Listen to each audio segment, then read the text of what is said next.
Welcome to Feminine Founder. I'm Caroline Pennington, your host. I'm a former executive search recruiter turned online entrepreneur. I created the Feminine Founder podcast for women who are navigating their professional life, starting their entrepreneurial journey, or growing and scaling epic companies. So if any of these resonate with you, you are in the right place, friend.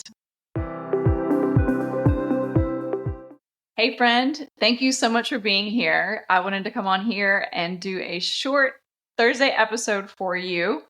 I hope that you're having a great week, and I wanted to bring up a topic that keeps coming up in my conversations in hopes that it'll help you out as well. So I was in the hair salon earlier this week, and a good friend of mine asked me, do you experience imposter syndrome? And the answer to that is, heck yes, I do. Like every single day. And I think a lot of times from the outside, we get caught up in the highlight reel or what the Instagram or the Facebook, the TikTok, the LinkedIn looks like, whatever, fill in the blank. And we just see these highlight reels of people. And so we just think and expect and assume that everything is easy for them and that they never deal with imposter syndrome. I'm a huge reader. I love to listen to podcasts and learn. And I love meeting new people through this journey. I've met so many amazing podcast hosts and founders. And the reality is that we all get it every single day, and it's just how we deal with it. And so some things I would suggest, or how I deal with it, is when that little voice pops up in my head that says, you don't know what you're doing, or you don't know how to do that, or you've never done that before. I acknowledge her, she exists, but then I also check her and put her in the back seat. So what that looks like for me is, in a way that I silence her, is I start taking action. Even if it's small action, I just take the first step. So what does that action look like? It could be something small, medium, or big. It could be as small as, posting the Instagram story, or sending the direct message, or sending that email that you need to send.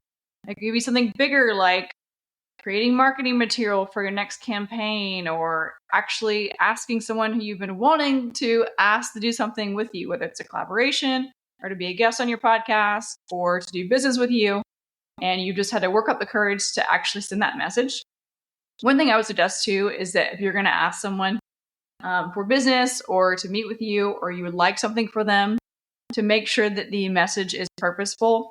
I can't tell you how many times in my DMs I get people just want to pick my brain or want to take time to talk about things. And I'm happy. I love talking and meeting people and sharing information. I'm here for all the things, but the message goes a lot longer and a lot further when there's an intention behind it. So, hey, I just listened to a recent podcast. I liked XYZ.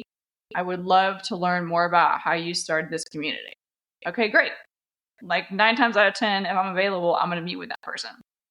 Or if someone has tried ChilledVino, or if someone would like my advice as my former life as a recruiter. So take the action, send the email, send the DM. Some bigger things might look like, filing your LLC, actually starting that bank account for that business that you've always been wanting to start, purchasing your domain, figuring out how to get your email set up for your new business that you're going to start. Once you do those things and take action, small or large, that voice starts to get a lot quieter because you are actually doing what you need to be doing to take steps forward to achieve your goals. And if your goals do not make you feel a little bit uncomfortable, they're not big enough. So start thinking bigger. So that's my encouragement to you, is silence the imposter syndrome and go for it and start taking action. Cheers, friends.